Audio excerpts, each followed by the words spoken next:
Hey everyone, welcome back to our 2021 financial education series where you'll find tips and tricks on how to be more financially healthy. Today I'm joined by Barry, who's one of our member advocates. Thanks for being with us today, Barry. Thank you. And today we're going to be talking specifically about how to spot, identify, and protect yourself from financial fraud.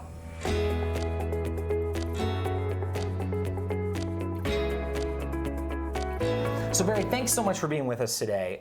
Again, I think this is your first video, right? It is, yeah. Which is fantastic. So why not, just as a way of introduction, tell everyone, what your role is here and what do you really enjoy about working at Canopy? Yeah, well, right now I'm a member advocate at Canopy. Basically, I'm the guy you come to if you have any questions on your account. I'm one of them anyway. If you've got any questions, if you're applying for a new membership, new account, a new loan, anything like that, that's pretty much what I do. I've been with Canopy over a year now. Feels like it's probably getting close to 2. In a good way, right? Yeah.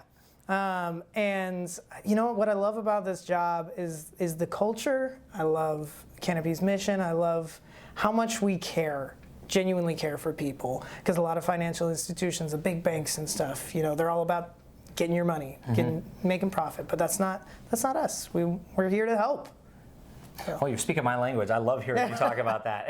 And so one of the reasons we wanted Barry to join us today is, we're going to be talking about financial fraud, and we're going to be talking about a couple specific forms. And I know you're a member advocate now, but you've been one of our tellers, you've worked in our phone center, so you have, you've assisted members in avoiding some of these and then also helped them work through them. So I think you're going to be a great resource for us today. So first, when we're talking about financial fraud, we're usually talking about, someone getting some element of access to your finances, for nefarious purposes, for not cool stuff. And so, we were going to talk about maybe 3 or 4 specific kinds today. And the first one that you highlighted, which we see a lot of, phishing calls and phishing emails. So tell us a little bit about, what are those, and what can we do to maybe try to avoid them and prevent them from us being victim to them. Yeah. So phishing basically means that somebody is trying to get a hold of your information, either your personal information or your bank account information, to try and take advantage of you. So what they will do every time is they will try to make themselves look legitimate. So it might be a call, somebody saying, "Hi, this is John from the Social Security office. It looks like we can't process your Social Security check this time, so we're going to need to verify your Social Security number. What's your account routing number, so we can get that deposited." So it sounds legitimate. Sure. But in actuality, they're just trying to take your money. They're just trying to get your information so they can take advantage of you. And there's a new one going around with Amazon. People will call saying, "Oh, hey, this is John from Amazon, and there's this charge that came out of your account for $800 for a treadmill. Did you make that purchase?" "No, I didn't." "Okay, well, we're going to have to get you a refund. What's your account routing number? Wow, What's your address?" That's very clever. And then people will be like, "Oh, I don't want that taken out of my account," so they'll give it to them, and then they'll just take your money.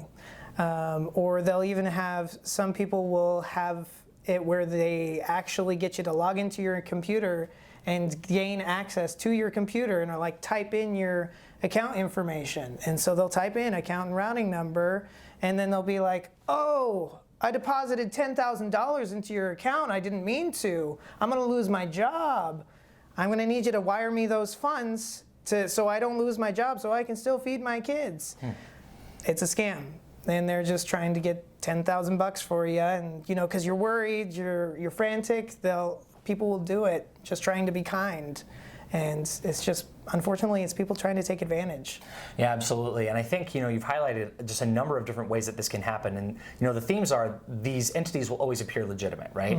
And so really the best thing you can do to protect yourself is hang on to that information. It's super valuable. Don't share it with anyone. And even when you feel like a legitimate source is asking for it, ask them why they need it. And again, you're not being rude, you're not being standoffish. That's your info. So again, that's one of the ways you can protect yourself from that. And if you're ever in doubt about an entity, if it's a phone call, just say, "Hey, can I get a phone number to call you back at?" Hang up, take a moment to think. Or if you're uncertain, give us a call at the credit union, right? We can help confirm things for you. Now, a different type that you've seen quite a bit is, credit and debit card fraud. So give us a rundown, kind of what is that? So it can happen in a lot of different ways. With everything being digital, everything being online purchases, you put your card in a lot of different places. So, there's people out there who are really smart. They can get a hold of that. Typically, they're people you're never going to know. So it's nothing personal. They find your card number somewhere and they charge it and they get your money that way.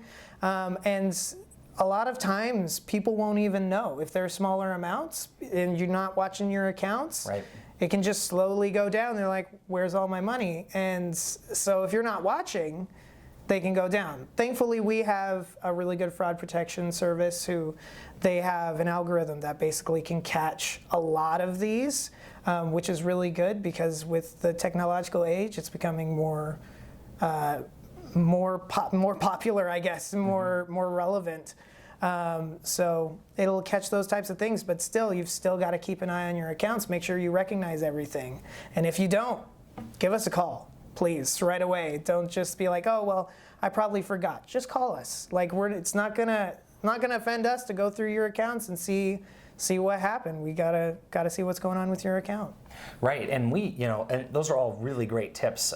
We also have some really great free ways that you can protect that. So, through online and mobile banking, we have our card control options. So you can switch on and switch off your debit and credit card. Even if you just happen to lose it in the car for a couple of hours and you're not sure where it is, you can switch it off. So even if somebody has that info, no transactions are going to go through. Mm-hmm. And so that's a really, really great way to stay on top of that info. Totally free and available to all of our members.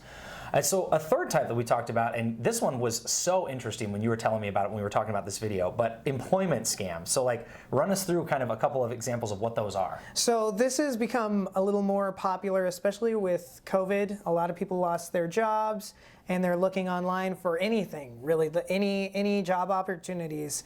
Typically it's online postings. Sometimes it's even on social media. Occasionally I've even heard it coming through Snapchat, where somebody will offer a job, be like, hey, we're looking for an assistant, an executive assistant, something that sounds like a good job, but what your job basically is, what they'll tell you to do is, okay, I'm gonna give you $1,000, you just have to go and buy $500 worth of gift cards and you get to keep the difference. And then you mail those gift cards to wherever they tell you to mail them. And people will do it. They're so desperate for a job, they'll do it, and they don't even realize that they're part of a bigger scam where these people are trying to get your money, and then guess what? You're not going to get that money. Right. And in the end, because it could be like a check, right, that they give you, and then the check turns out to be bad, and so you're out the $500. Right? Exactly. Mm-hmm. Yeah. So you just got to be careful. Best way to watch out for it is, do I know this company? Are they reputable? Where did I find this? Was it from Snapchat? Was it from Facebook? Or was it from a site like Indeed, which is a little more reputable? Mm-hmm. And was I able to see this interviewer or this employer in person?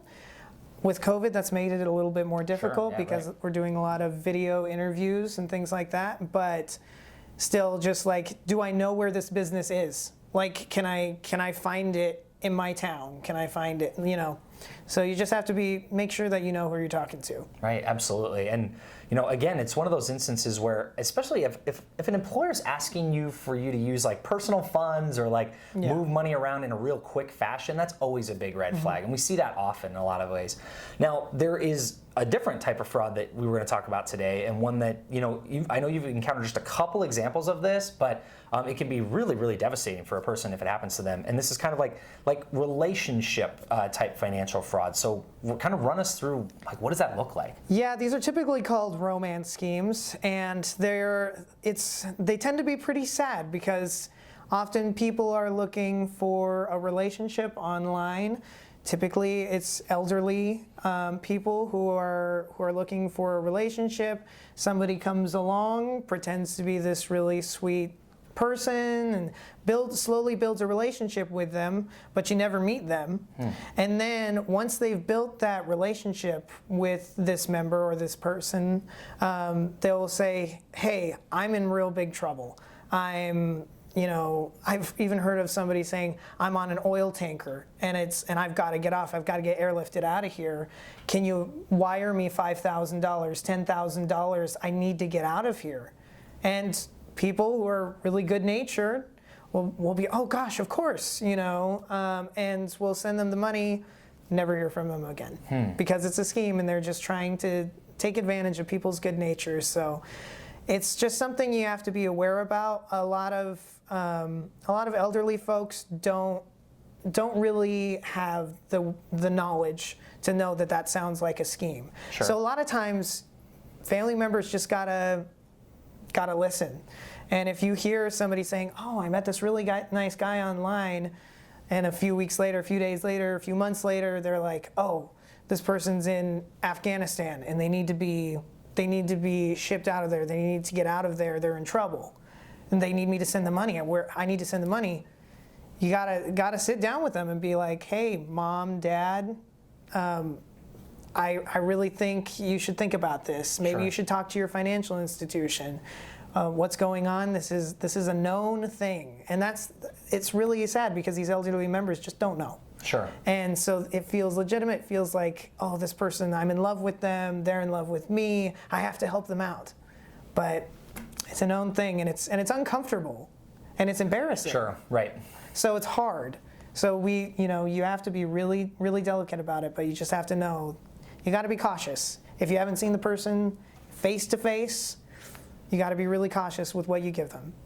Yeah, and I think what's interesting is that you've highlighted that oftentimes we'll feel ashamed if we've fallen victim to something like Yes. this. And what we would say is that's the worst thing you can do is be silent and don't ask for help. So, Yes. I mean, these are some really, really, intense types of financial fraud, and there are a lot of different things that you can do to protect yourself from them. First and foremost, never give out any personal information whatsoever. And if somebody's asking for it, always ask why. And if it doesn't pass the sniff test, then again, don't give them the info.